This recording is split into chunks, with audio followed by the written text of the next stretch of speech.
From the roar of engines carving the Georgia sky to the precision of aerobatic teams threading the clouds, Wings Over North Georgia is a celebration of speed, skill, and pure aviation passion.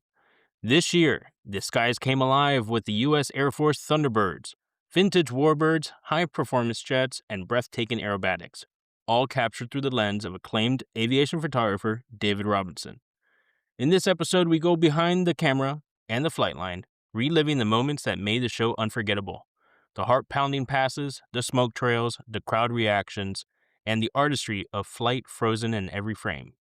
Whether you were there in the stands or living vicariously through the photos, get ready to experience Wings Over North Georgia like never before. Let's get into it. All right, everyone. This is another episode of the Spawners podcast. Thank you, everyone, for joining. Today, we're going to recap the Wings Over North Georgia air show that both David and I were there this past weekend. So let's go. How was it? It was great. Well, first off, I want to thank you for joining the show. I know that we talked about Wings Over Rome for probably a year or so, and you are my contributing factor for me going out there, giving me all the tips and, what to expect. I really appreciate that. Thank you. Oh, yeah. I'm glad you're able to come. I think it's got some really unique things that you just don't see at other places there. Yeah, down here in Florida, we don't see hills and mountains. That's definitely a beautiful experience just driving out there. Yeah, I really like the background having trees instead of buildings in the background. So you get some nice shots with trees. In the fall, it's really usually the show's in October. But they got a Thunderbird slot, so they moved it up to April this year. But usually it's in October, so the leaves are turning, so you get some nice fall colors in the background and the little rolling hills in the background, which is really nice. Yeah, we had some pretty good experiences out there. I know you had some bad experiences forgetting gear. You having to drive back. You're going to make me say that story? I don't mind. That lets people know we're all humans, right? Yeah, for sure. That's exactly. It was a lot of excitement. I had bad anxiety trying to figure out, is TSA going to be backed up? How long is it going to take me to get there? Whenever you're traveling, and I had no idea that TSA was going to take forever.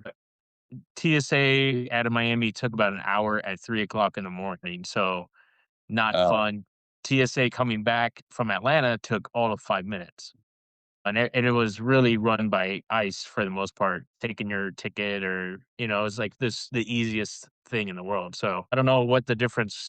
There has to be a better solution to traveling nowadays. Yeah, that's why I like driving, because you don't have to worry about gear issues and all that. You just take what you need when you drive.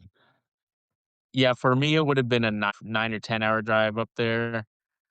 So I didn't have the. Yeah, that's a trek. Yeah, if I would have forgot something when I was in Ocala, there was no turning around and coming back home and grabbing it. I would have just had to dealt with it. If anything, I would have put a zip tie where I needed it and kept on going.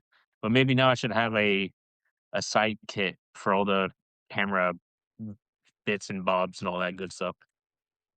Yeah, so I guess a couple people were asking in the comments what the story was. So I'll say the story. So I had access on Thursday to go see practice, and actually I was there Monday and Tuesday as well, and nobody really flew Wednesday. So Wednesday night I worked, and then I was getting all my gear ready. I have a different camera, which we'll probably talk about in a minute. So I had a completely different setup than I normally do. Normally, both of my camera bodies are in my bag, and I have a separate lens bag for my big lens. Well, because of having this extra body that I'm renting and trying out, I had the camera and the lens already attached, and it was sitting on my desk, and I loaded everything, hauled it all, packed it, got it downstairs, got it ready to go. Got Thursday morning, I was making sure I didn't remember all my gear, because it's been, this is the first air show, making sure I didn't forget anything. I take off. I drove to Rome. It's an hour away. Fortunately, it's not that far. It's local to me. I get to the parking lot. I pull my wagon out that I carry all my stuff in. I pull my chair out, and then I realize that my camera is still sitting on my desk at home. So the photographer forgets the giant, massive camera with a 600 millimeter lens, leaves that on his desk at home. So instead of an hour to get there Thursday morning, it took me 3.5 hours by the time I did drive there, drive back home, fight rush hour traffic coming back since I was going inbound to Atlanta, and then, go back. So that was my "Wow, you're an idiot" story. Well, you definitely lived a lot closer than I did, so it is a learning curve. Double check, triple check everything before you load up the car, and when you get in the car, check it again. Yep. So Yeah, that's good especially answer. if you have to drive a long ways, fortunately, I was only an hour away, and it was early in the morning, and I had plenty to see in the afternoon for the full practice. Otherwise, I might have been shooting with a wide-angle lens. I did shoot with my wide angle lens for I mean, the distance to where these aircraft are basically flying in front of you is not very much. We're gonna talk about your gear when you brought this weekend.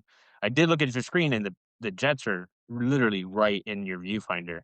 I did switch it up and I did bring a wide angle lens for interviews.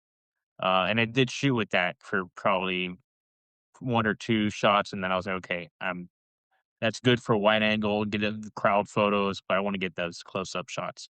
So I switched it out to that 400 millimeter lens. But let's talk about your gear. What all did you have this weekend? What's your camera, your lens? You had a little video set up there. Let's talk about all of that. Sure. So my normal setup, which I've had for years, is a Sony A6600, which is a crop sensor camera. I've been using that for a long time. But I finally, I try to tell people you don't have to spend a fortune on the most expensive gear to get good photos. Now, if you want to be a professional and get the absolute best, yeah, you've got to have the best gear. But, I think sometimes people feel like when they're starting, they have to have a $3,000 body and a $3,000 lens to get good shots, and you don't. You can have a crop sensor with a decent 200 millimeter lens and get decent shots because you're close. When you're at an air show, you're right, they're right in front of you, so you don't have to have the best gear. But I used to rent a lens like the Sony 200 to 600 or something like that. And I finally decided, instead of going to one or two air shows a year, I've been trying to increase it. So I finally decided it's going to be more cost effective to just buy a lens. So I bought the Sigma 60 to 600. And I think to me, that's a perfect air show lens because you've got some really good reach, but you also have when you've got the delta formation flying, you've got a nice wide view where you can get the whole delta formation in with that same lens. So I really like that. So that's been my go-to. I have two of them. I had usually kept the big lens on one and a 17 to 70 to do some wider shots or ground shots. But I decided it's finally time to upgrade. So I rented a Sony A7 V. And so that's like a whole new game changer for me because my other one has a 39 frame buffer.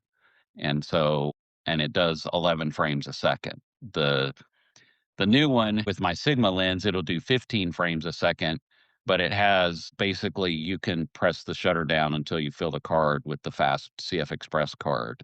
And it made a huge difference.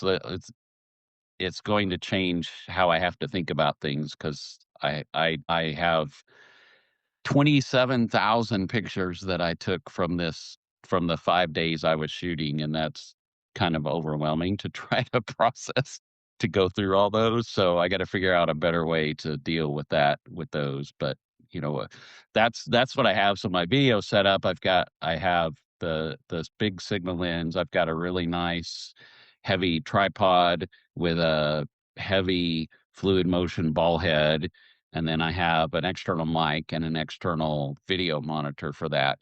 And the other thing, I don't know if anybody has seen Mark Finger's Raptor shots. He's like the king of the coolest Raptor videos ever. I saw an article he posted one time about using a red dot, which is a gun sight, red dot to mount on your camera to be able to do that. And that's like a game changer because I'm sitting there holding the the tripod, the handle, and I'm not having to have my eye right on the camera where you have this whole different perception around you that you don't have when you've got the camera. So that was kind of a game changer. So that's my kind of normal video setup. Try to try to do that. One, because the lens is so heavy too. It's a 5-pound lens, which is at the end of the day, your arm is just dying from trying to hold that thing up all day. So that's my normal kind of main air show setup is using that, and I'll do video and stills. I'm trying to do more video. It's kind of a learning game for me to learn the video. It's different, but it's that's what I'm working on. That's my main setup. What's the screen you're using? Is it hooked up to directly to the camera? Is it hooked up It is, through yeah. It's just there's a HDMI output on the okay, camera that goes straight to it's a, nice bright monitor, so it helps letting you see the LCDs that are on the cameras just aren't bright enough if you've got full yeah. sun. I mean, it's still not as good as looking through the viewfinder, but it helps you kind of frame and see what you have. So sometimes I'm looking through the red dot and sometimes I'm looking at the camera. Usually if it's fast, I've got to use the red dot. If it's not as fast, sometimes I'll use the monitor. Yeah, and that's one thing that was great about the show this weekend is that the sun's behind us. It's bad if you're trying to capture the video on that LCD screen. One, it's small and the glare is like right there. So it is good to have a secondary visual like an LCD screen. We had some great opportunities this show. We were able to get it with the Friends of Army Aviation Huey ride. We were able to do that this time. That's the first time for me with them. How was that experience for you? That was my first time on a Huey at all, so that was very cool. I've flown on dock before, but never on the helicopter, so flying the Huey was cool.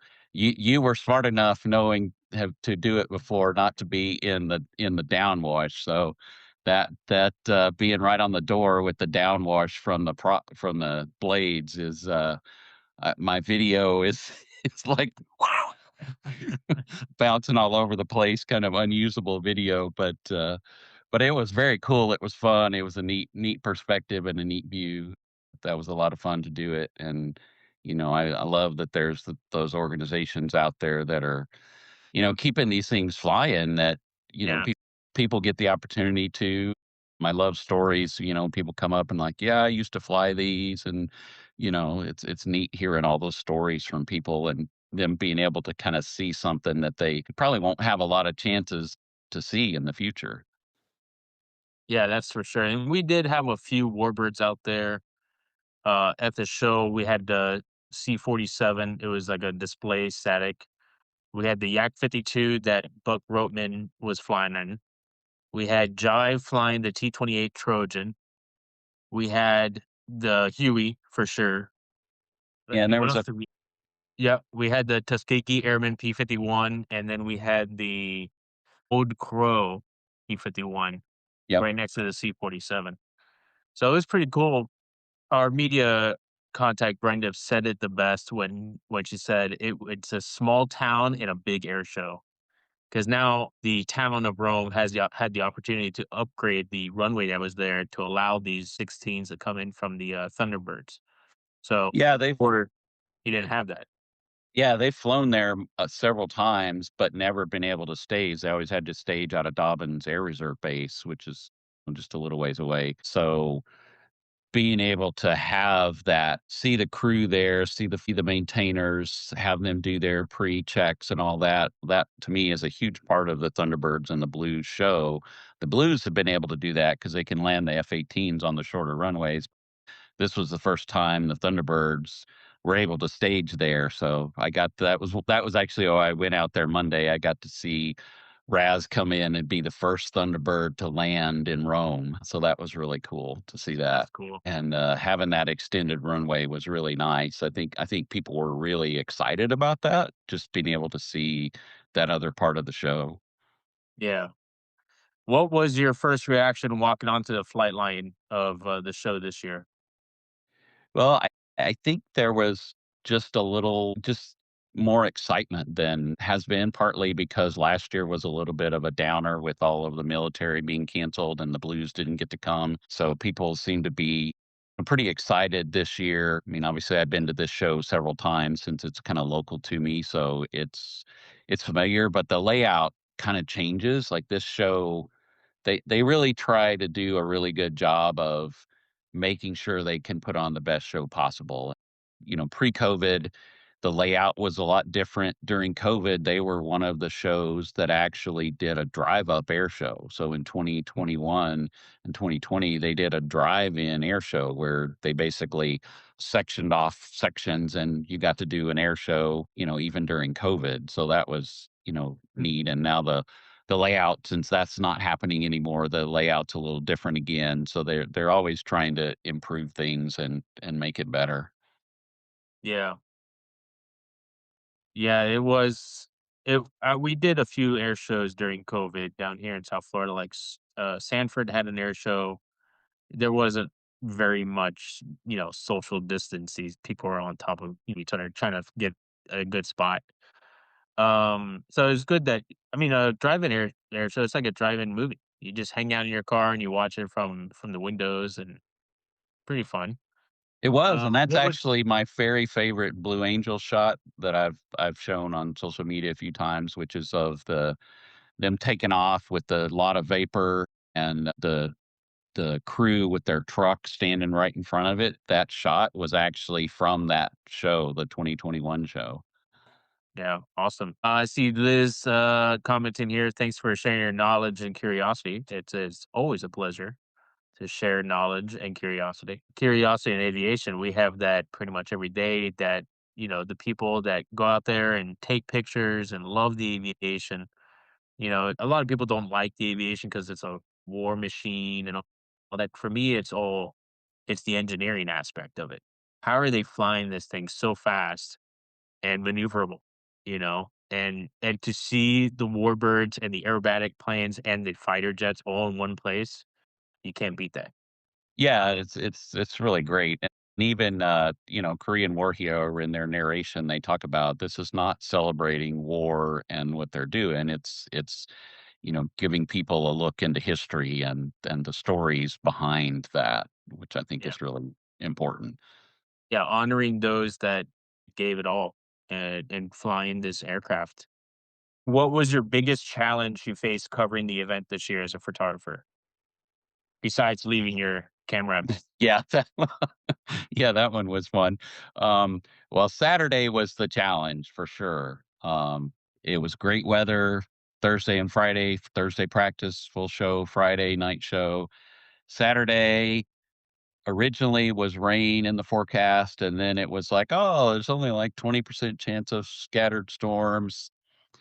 And they have a hill there. It's called Herky Hill, which the flight line is really long given the number of people there, so you can really spread out and pretty much just with general admission, you can get a great view, wherever, Yeah. you are. Thursday, I shot in front of the Thunderbird so I could get the action, and then Friday, I kinda shot at show center, and I decided Saturday, I'm gonna go shoot up on the hill, which gives you more of an elevated view where you're kind of above things and you get the nice full wide perspective. It's almost like a 360-degree view, and so I was shooting up there, which also meant I was out in the middle at the far left end of the flight line away from any shelter, and we had a pop-up storm come, and it rained a decent amount out of that. That was, I Oh think, yeah. when you decided to leave, and then another pop-up storm came, and that one had a little bit of wind, and it dropped a little heavier rain, and then just as the Thunderbirds were taxiing out, they were at the end of the runway. I bet they were 30 seconds from taking off, and boom, the sky opened up. And that one, and shared a video of part of it. It was blowing good 30-mile an hour, maybe 40-mile an hour gusts. Oh yeah. You could see the posted in my video, you could see the flag on the, Airbus stand basically, flapping straight out, and the sky just opened up and dumped, and of course, the Thunderbirds, they showed a nice, really cool reel of them all, in the rain, so that one was challenging. I had a rain jacket, which I brought, but I had my whole video camera, big setup, and I didn't really have a way to keep that covered. So my rain jacket went on the camera, and I had an umbrella. I usually keep an umbrella for 2 things, shade and Right. rain. Yeah. So I had an umbrella. Well, the wind was blowing, so I'm basically holding the umbrella at a, 45-degree angle, and the wind is blowing the rain, and everything except my core was getting soaking wet. My feet were soaked and everything. So that was challenging, but it was all, it's part of it. You never know. That's why I usually try to go to both days of an air show. Is it might Yeah. rain one day, it might not. You get different lighting, but that was definitely the challenging part, was the downpours. Yeah, I was up there at the hill for that first one, and I remember you were looking behind us and like, "Oh, yeah, that looks like it's coming," and I'm like, "Oh, we might still be good," and they're doing some aerobatics, and then the temperature dropped. I'm like, "Okay, I've gotta get it's probably good I start walking to the hangar, I don't wanna get caught in this downpour." It didn't matter. We were so far away that I got to the hangar, my camera was dripping, water, and it's good thing it's, like, water sealed for the most part. Yeah. But people are looking at it and they're like, "Oh, that camera's ruined." I'm like, "It's not ruined. It'll dry out, it's fine." But yeah, it was dripping wet. The back half was dry, but me walking into the into the Yeah. rain, I was just soaking wet. So the Air Force brought a Huey out there, the air training squadron out of, I believe it was somewhere in Alabama.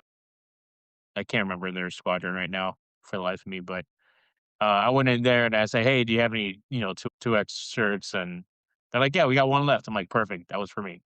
Yeah, I grabbed that, put that on, and right when I was about ready to leave at 2 o'clock, it was, which it's kind of bummer for me because I really wanted to catch the afternoon show, but I had to make my way back to Atlanta, and I didn't know how long this wait was going to be. I was kind of freaking out about that. So I had to leave at 2 to get to the hours, an hour and a half to get to the airport.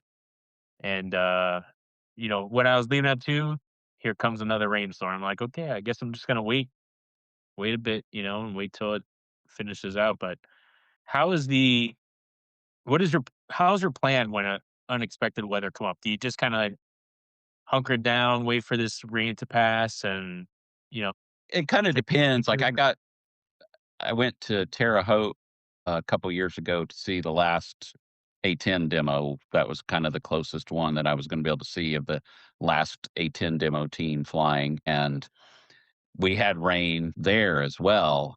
And there I had my chair, and I basically had my umbrella. So I had my camera wrapped around in front of me, doubled over, and my umbrella behind me as the rain was blowing on us. And you just kind of wait it out for the storm to pass. And, at least it's in the summer where you get wet, you'll dry out and be fine. And, you get back to shooting. The craziest thing of the Rome show on Saturday was, we were all suspecting it was gonna be a low show because all the low clouds, and that 2nd or 3rd storm that came through, right behind that storm, the sky opened up and we ended up with a high show, and I was Mm, completely shocked that, it was pouring down rain, and 20 minutes later, the sun was shining and we had 15-foot, high show, yeah. 15,000-foot high show. Yeah, yeah, it's incredible how they can just kinda roll with it and depending on what the weather looks like, they can change it up. Which performance or aircraft stood out as a favorite subject to shoot this year? I think everybody would agree with me on this one. It had to be the Bayou Militia and the Eagles. That was unbelievable. I saw it 3 times, all 3 days, and every time I was just like, "That was the coolest thing ever." I'd seen Eagles fly before, single ships, and in fact, I saw the Bayou Militia fly once at, Barksdale, but never 4 of them. So what they did, um, they came in high, did a break, and then they basically spread out and just did one after the other, all 4 planes doing really low passes. They'd come down with the landing gear down. Just before they got ready to touch down, they pull the landing gear up and fly a low pass across the field in front of everybody, sometimes with the burners on, sometimes not. Sometimes they'd do just a normal low turn. Sometimes they do a sharp vertical break, go straight vertical. It was way cool. That was very unique and different for me that I hadn't seen before. So that was definitely, I think, one of my favorites. And I think most of the people that, at least the photographers that I know, they were all really excited about that as well. Yeah, it was super excited to see those guys fly, and really, I had no idea that it was just gonna be I had an idea it's just gonna be 4 F-15s, okay?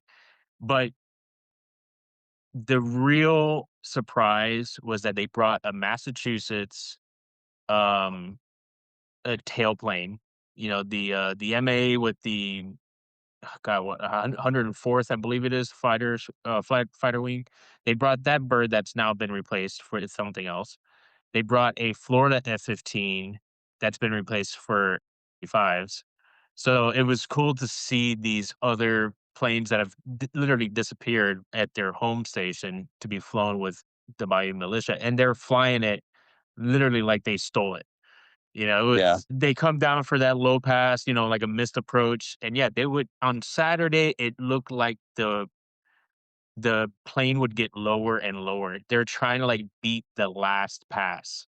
They started, "Okay, we're at, like, 150 feet here," and then next pass, they were down to, like, 75 feet, and then next pass, they were literally on the deck. We had a Florida bird, um, you could see the shadow, like, on the runway as it coming over the runway there, and then it just full vertical coming up, or it would go all the way to the end, and from the Herky Hill, you could see past the crowd and show center, you could see all the way to the Thunderbirds, and then they're launching vertical above a Thunderbird, so I was like, "Okay, this is definitely the show."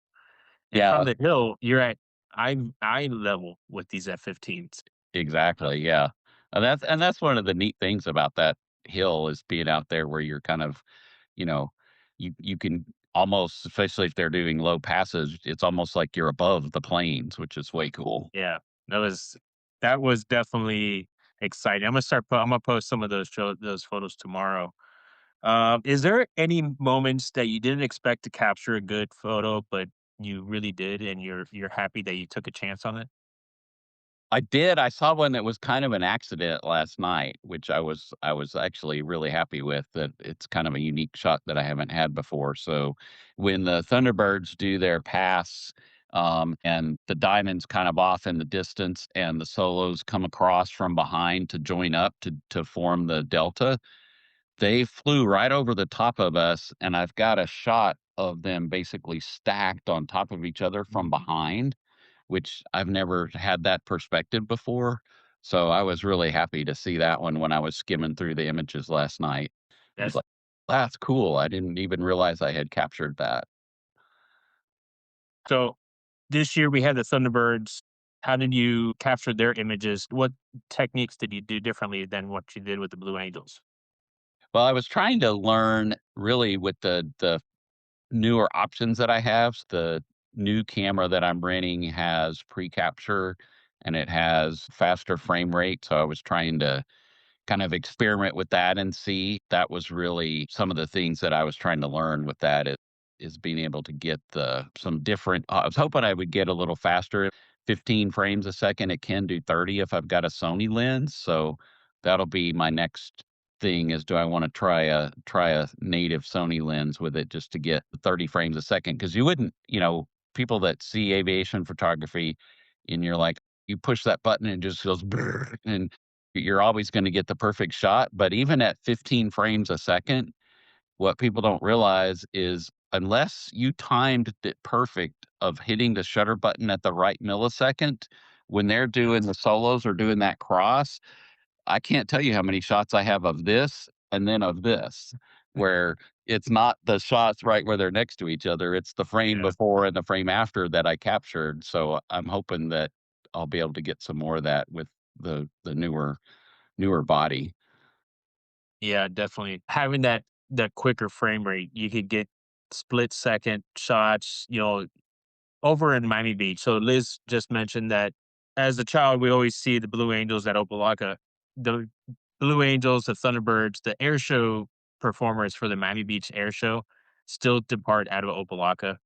They've now changed a little bit that the fighter jets will go down to Homestead Reserve Base, and then we'll have, uh, the helicopters and C-130s and all this other stuff.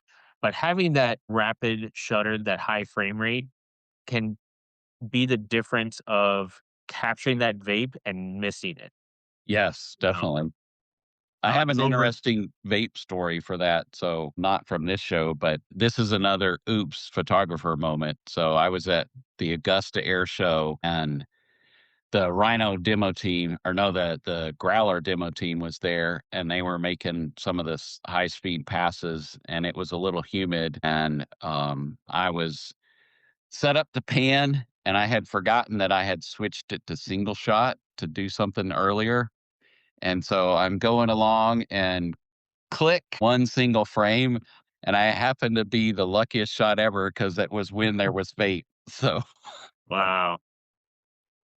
Yeah, that's I always have mine on continuous high. It's never single frame unless it's like the night photos, and we'll talk a little bit about your night photos. So, did any of these vintage, aircraft demos that we had or the heritage flights, did they give you any memorable shots? well, I always love Jim Tobel with the Korean War hero and the Corsair. That's just a really pretty plane. That blue just pops in the sky.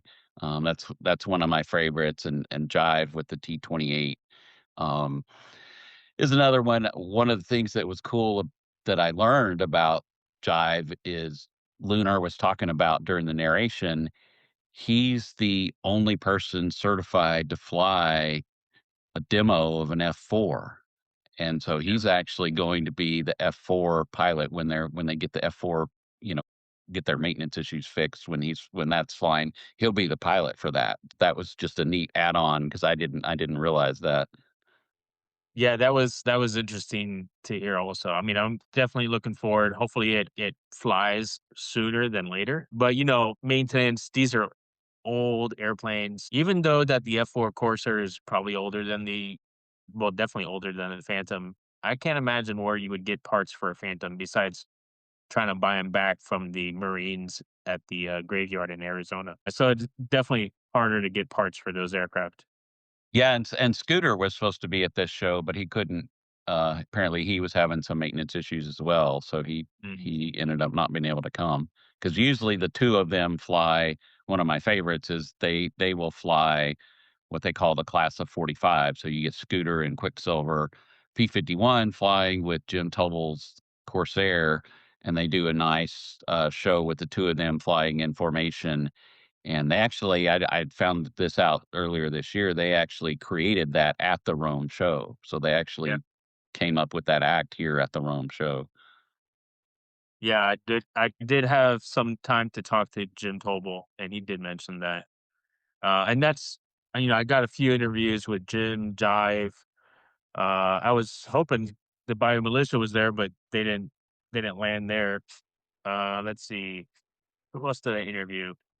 Yeah, and I He didn't hear why they didn't land. I don't know. I'm sure why they had to stage at Hartsfield, but I was hoping they would have been landed here as well. You know what it was? It was there is apparently the length of the runway, it wasn't long enough, and then they were able to get a waiver, but it was last minute, and they couldn't put in the last minute waiver for the arresting cable. Oh, okay. So, they kinda missed out on that. Well, we did. How was the drone show, the fireworks? I know you had set up in a little location behind or really in front of the Thunderbird. So how did that influence your visual storytelling? Yeah, well, last year was the first time I went to a night show. I went to Sun and Fun, and then Rome had a night show. And for the Rome show, it was a really good night show. Obviously, it's a lot smaller than Sun and Fun, but it was a really, really good show. And last year I got some good shots, but I didn't really feel like I had good foreground elements. So I really wanted to try to set up in a different place, and I kind of got special permission to get escorted out to a different vantage point there to kind of capture that. So I was happy to get some with the Thunderbirds in the foreground and the drones and the night shots with that. That was That was good because I think it's really good for especially for the night shows, and, those are kind of the signature shots people have from Sun and Fun is all those, you get all the planes in the foreground with all the night show action. So I saw a shot, one of the photographers I know, Chris Dahl, he got a good shot with the, forget the, American Eagle. DC. Yeah, the DC-3. He got a pretty decent shot with the fireworks in the background with that I thought was nice. Yeah, there was definitely a few airplanes that had pretty much a good position on the ramp that you can get fireworks behind it. The DC-3 was one of them. You get a good profile shot of it. I was in front of a C-17, and I missed the drone show because the airplane's so big and I was so close to it. But I got some fireworks shots behind the right wing. Well, there was actually a cool the helicopter that was there, this the Huey from the Air Force. Could have got some good angles from that. There's, of course, Flair brought their Cessna 195. It's all metal, so you could pretty good get some cool reflections. Yeah, there is a few aircraft that were in good position for the fireworks show.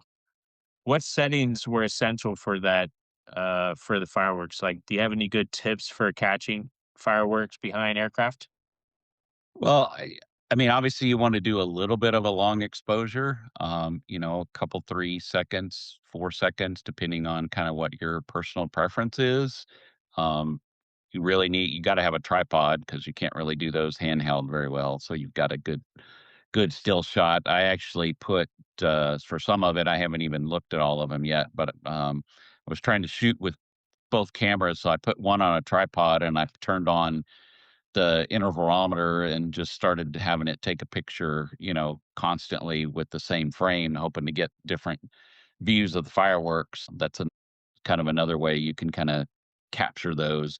Fireworks can be challenging, but you just kind of have to play with it. It's what you generally want a higher ISO so you kind of get more light in there. Do a few second shutter speed to get some motion, and you can one of the other things that's cool sometimes I've done is you can if you've got a zoom lens, you can move the lens while you're doing a long exposure.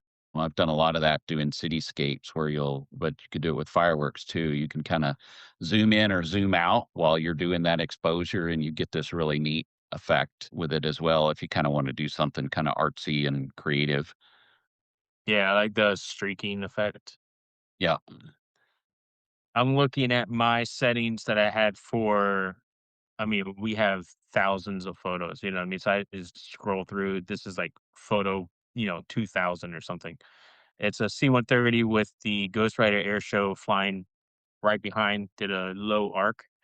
And it looks like this is ISO 1000, 18 millimeter, F5 at 8 seconds. So got a full from one side of the frame to the other side. And I had mine set up on a time lapse. So I know you said intervalometer, but Yeah, same that's thing, time lapse. same thing, time lapse. Let's see the big puffs of fireworks behind it. I have some at 1.3 seconds. I have a few at half a second.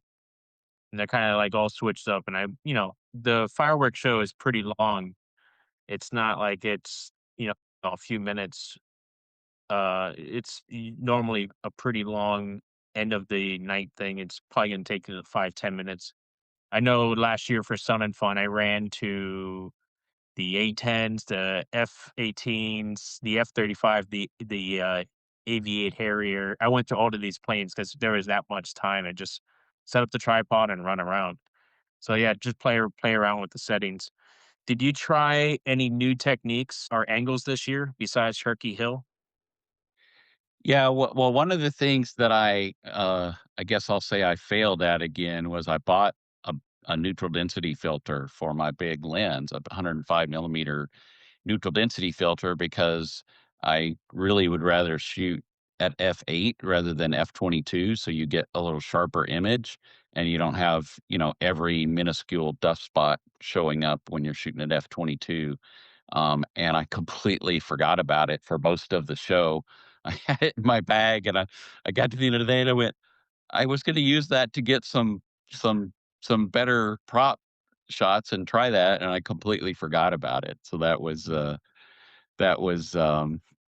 interesting, but I did try to also do some panning shots. Chris Conley posted some shots. He does some really neat, panning, slow shutter speed shots of, like, the solos crossing where you get one really in focus and one that's really blurred. So Yeah. I was trying to do some slower panning shutter speed shots. I haven't really had a chance to look through those yet to see how they turned out, but I was trying to do some of those. That's another interesting, just to do something unique. I mean, I always try, if you've been to enough shows, you realize you have 100,000 shots of the same thing. They're different shows and different clouds and different lighting, but, it's kind of the same thing. So I'm always trying to think of different angles or different crops or different ways. Like I'll even with the Bayou Militia, I was doing some at 600 millimeters, even though they were right in front of us. Obviously, it's way cropped in, but you can get some interesting, perspectives trying to do, 400 millimeter, 600 millimeter, 100 millimeter, just doing different angles and different perspectives. I think it just kind of gives you, different shots. And sometimes you see something and you're like, you didn't really think of it when you were capturing it, but when you get it on the computer, you're like, oh wow, I really like how that turned out. Yeah, that I think I was pretty much maxed out between the 300 and 400 millimeters. I was trying to get I realized that on the first day when I went to Herky Hill, I was like, "Okay, these are great angles." But then that evening, I was thinking about what kind of angles, how can I tell the story of people on this hill enjoying the show? And on Saturday, I knew for a fact the Bayou Militia was going to do a low show, so I wanted to show people standing on the hill and having jets come Uh, Yep. behind the people. I was thinking, okay, how do I do this? What angle do I need to be at? Am I gonna go, like, on the grass? And I was able to get a few, it was like 3 people sitting in the front of all the photographers, just, like, almost having a picnic out there, and these F-15s are passing right behind them, so it was really cool to get that perspective, try to, show it's not just a aircraft out here, there's people enjoying these aircraft flying around. When you look at the shots as a whole, what do you think the story tells about Wings Over North Georgia? I think it kind of gives you the variety of the show. So you get a good variety of some, like there's an L-39, there's a T-28, there's warbirds, there's the jet military teams. It's a good variety of a show. Even though it's kind of a small town show, like you mentioned earlier, it's a pretty decent big show. A lot of variety and just, there's a big, difference in the different perspectives you can get from being in different locations. So on the far right, that's where the Thunderbirds were staged, so you could get the Thunderbirds right there close, and then on the far left, on the hill, you get, distance with them, kind of off in the distance, and then show center. So you get a lot of different perspectives, which I think, you know, just kinda gives you the variety of things you can do there. Yeah, definitely. How do you decide which photos make the final cut? What's your editing process like? When you're looking at putting videos on YouTube or putting on photos on Instagram, what's your process like for that? Yeah, that's a whole new game with this new camera because I have, like, so many more images and the files are twice as big, and so it's gonna be a new challenge for me to figure out, but, in general, what I do is I'll get everything imported into Lightroom, and then I'll do a quick pass and find the things that just kinda catch my eye of, "Oh, yeah, that's a good shot," and I try to get some of the key, images for my first, few that I'm sharing, and then, I'll go back and kinda make multiple passes, and, I'm trying to do some videos of, videos and photos just to kind of tell a story of the show more than just here's a shot of a plane and different shots. So I'm trying to make multiple passes, but and even part of the reason I also like to keep the images is I might come back a year or two later and go, hey, I want to get a shot of this plane or this act, and I'll pull something up, and I try not to reshare the same things that I've shown in the past. I always try to show something new that I've never posted before on my feed so that it's kind of always new and fresh, not things that I've shared previously. So that helps me be able to do that. Of it might be similar, but it's a different shot with different clouds or different angle or something. Yeah. Let's see. We have BC Captures. He joined in. He says, "I believe in Dash 8 supremacy." Brian, yes, there was no Dash 8s at the air show this weekend. Probably in the upcoming air show, there's definitely going to be a Dash 8. You know which one it is. He's the Dash 8 supreme leader over here. Uh, well, the dash team's been at Rome before. Yeah. What was it? The Golden Knights that came in? Well, the dash, the jets that they were doing, the dash team. Oh, Dash team. Gotcha. Yeah, the Dash 8 is the turboprop, twin turboprop that the Oh, Golden okay. Knights. So, did you have any memorable fan interactions this year?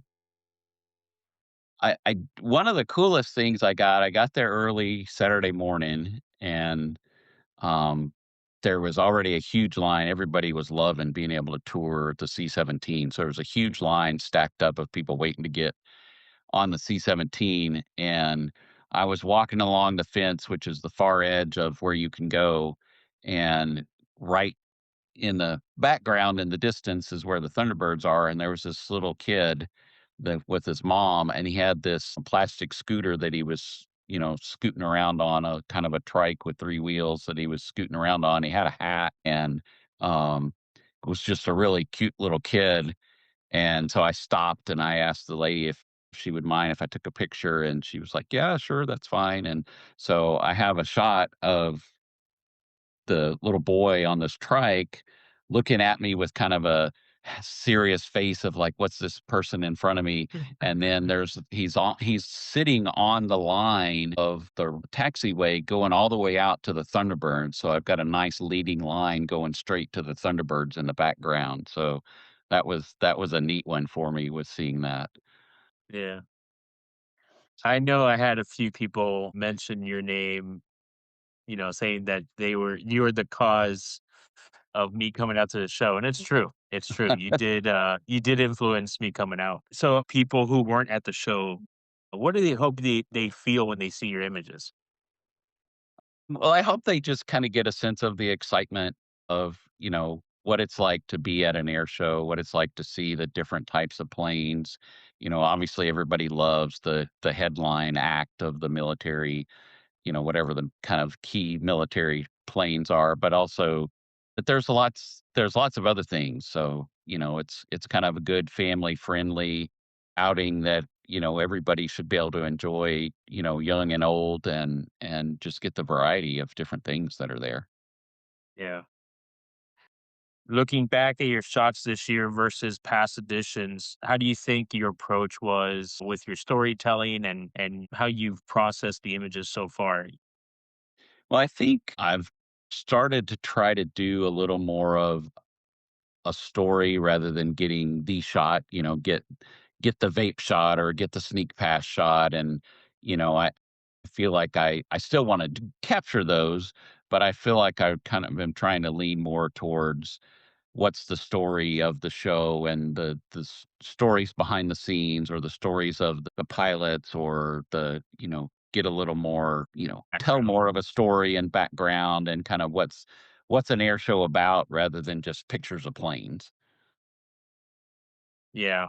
That's going forward, I think more photographers should probably do that. You tell the story of these shows because these shows are the only ones to be able to showcase the people involved with the. I think that's something. I mean, I personally am moving that way. I think that's something that all photographers should kind of get into, telling the story of the people that used to fly these aircraft, the honor of those veterans from past Yeah, last year wars. at the Rome show, the one of the volunteers that was working in the photo pit, he used to fly the B-52. So I talked to him a good bit, and it was interesting talking to somebody that used to fly he flew the B-52 for a long time when he was in the military. The other thing to me that I think I've kind of changed is I used to, obviously the big draw is the main military demos, but a lot of the other acts, kind of learning the stories behind them and, the passion that these people have. Like Kyle Fowler's like got more energy than than, than a lot of people. He's just bubbly all the time and super, super happy. And, being able to I have a lot deeper appreciation for the other acts, the warbirds, the other different acts, even like Dewey, he had obviously had some challenges with his F-18 rolling off the trailer and the way that the community just really rallied around him. So I actually got a shot in his F-18 this time because I'd never done that before. So it was just neat also to kind of be able to support, or the people that are out there. I usually try to buy some Yeah, merchandise and do things to help out the people. A lot of these people are doing this for a living, and so, you wanna try to help them out, as well, just to so that they'll continue to be able to come to the shows and give us some great entertainment and things to watch. definitely, definitely helping out those people that are basically paying out to come and show their love and passion for aviation. Let's kind of go over these performers that we saw this week. And really, I kind of missed out on the Smoke and Thunder. I saw them on Friday night. I saw the race on Saturday, but I kind of missed out on the jet car, and that was mostly because of the rain on Saturday. But we had the headliners, the U.S. Air Force Thunderbirds. We had the Air National Guard, the Bayou Militia with the F-15s. Aerobatics, we had Ghost Rider air shows, the Fosjet sailplane. We'll see those next week. Kyle Fowler, Long Easy. Super cool looking airplane, not made for aerobatics. It's made more for long distance flying, but he flies that around. He does an awesome night show. You had Arthur Kylak, who was from Poland. Actually, he was in I believe, in an extra or something to that effect. I don't know exactly what that aircraft was. That's Yeah, I can't remember what it was, but he did some crazy flying with the Albatross. I've got a neat shot of him upside down over the Albatross where you got a prop aerobatic plane flying with a jet plane in formation. You had the Georgia SWAT was out there doing air operations with a helicopter. That was really cool. It was like a Bell 229 it was. But that was really cool to see. Yeah, that's a neat show where they send the dog out after the guy that jumps out of the car, and then they drop out of the helicopter, and then they strap in the helicopter, and they're taken off, so they demonstrate their ability to, you know, drop people off and pick people up in places where they can't land a helicopter. So that's always a neat aspect to see. Yeah, that was interesting out there. And they had a pretty good setup too with all the different vehicles that they used. They have that SWAT vehicle that's completely armored with that heavy duty windows, a battering ram on the front. You have a walk around steps that everyone's like jumping on the side of there. Then you had their normal police cruiser. They had the undercovers there. It was a really cool display for them. You had the T-28 Trojan. We talked about Jive a little bit. Outlaw Jet Team. They're flying the L-39s, a pair of those. Jim Tobel with the F-4 Corsair. Who else am I missing? Oh, the Shooters.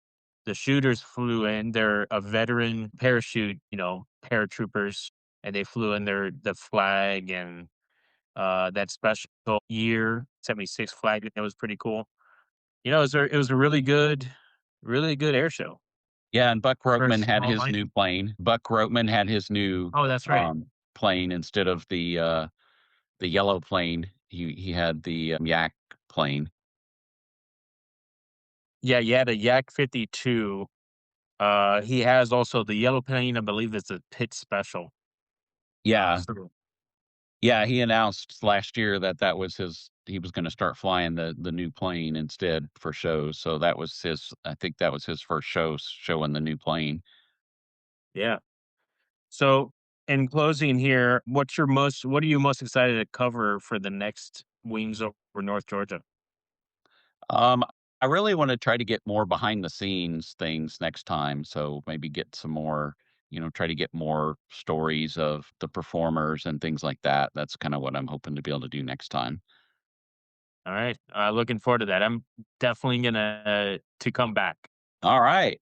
Got you Yeah. hooked on it. You got Yeah. me hooked on it. Yeah. Thank Different you. Yeah. perspectives and great backlighting instead of shooting in the sun. It's a great and it's Yeah. not massively crowded, so, you can spread out and still get a good shot right on the flight line. Uh, Definitely. There's a lot of space out there. You're not on top of other people. Corey asked here, what air shows are you looking forward to the most in 2026?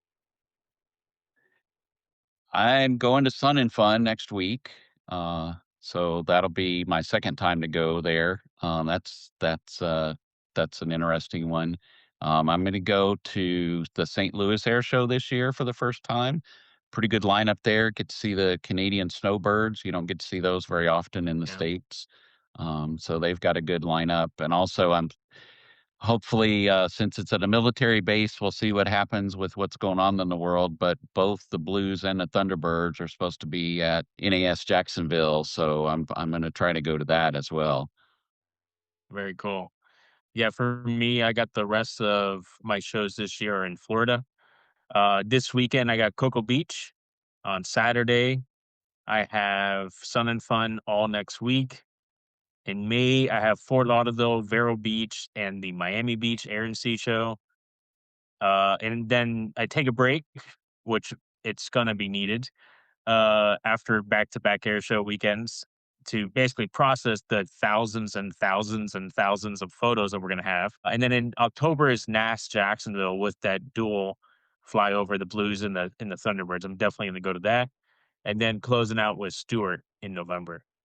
Yeah, and April is my busy month because we've got Rome, and then I'm doing Sun and Fun next week, and then the weekend after Sun and Fun is the Vidalia show where I'll get to see the Blues for the first time this year. So I'm doing 3 out of 4 weeks, air shows, so I'm probably gonna be dead by the time April's over. That when we see the Blues this weekend at Cocoa Beach, so Ah, it's definitely nice. gonna be cool. All right, where can people find your work at? Oh, we might have lost David there, a little buffering. All right. While David comes back, I'm gonna let you know his social media on Instagram is davidrrobinson.media.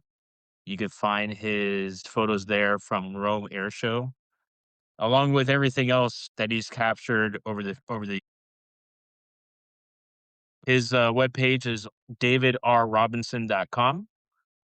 And you can also find him on Facebook at David R. Robinson. He also has a YouTube channel at David R. Robinson. So go check those out. Thanks everyone for tuning in to this week's episode of the Spotters Podcast. Looking forward to meeting you at an air show this year, somewhere in Florida or beyond next year. We'll see what happens. Thank everyone. Have a good night.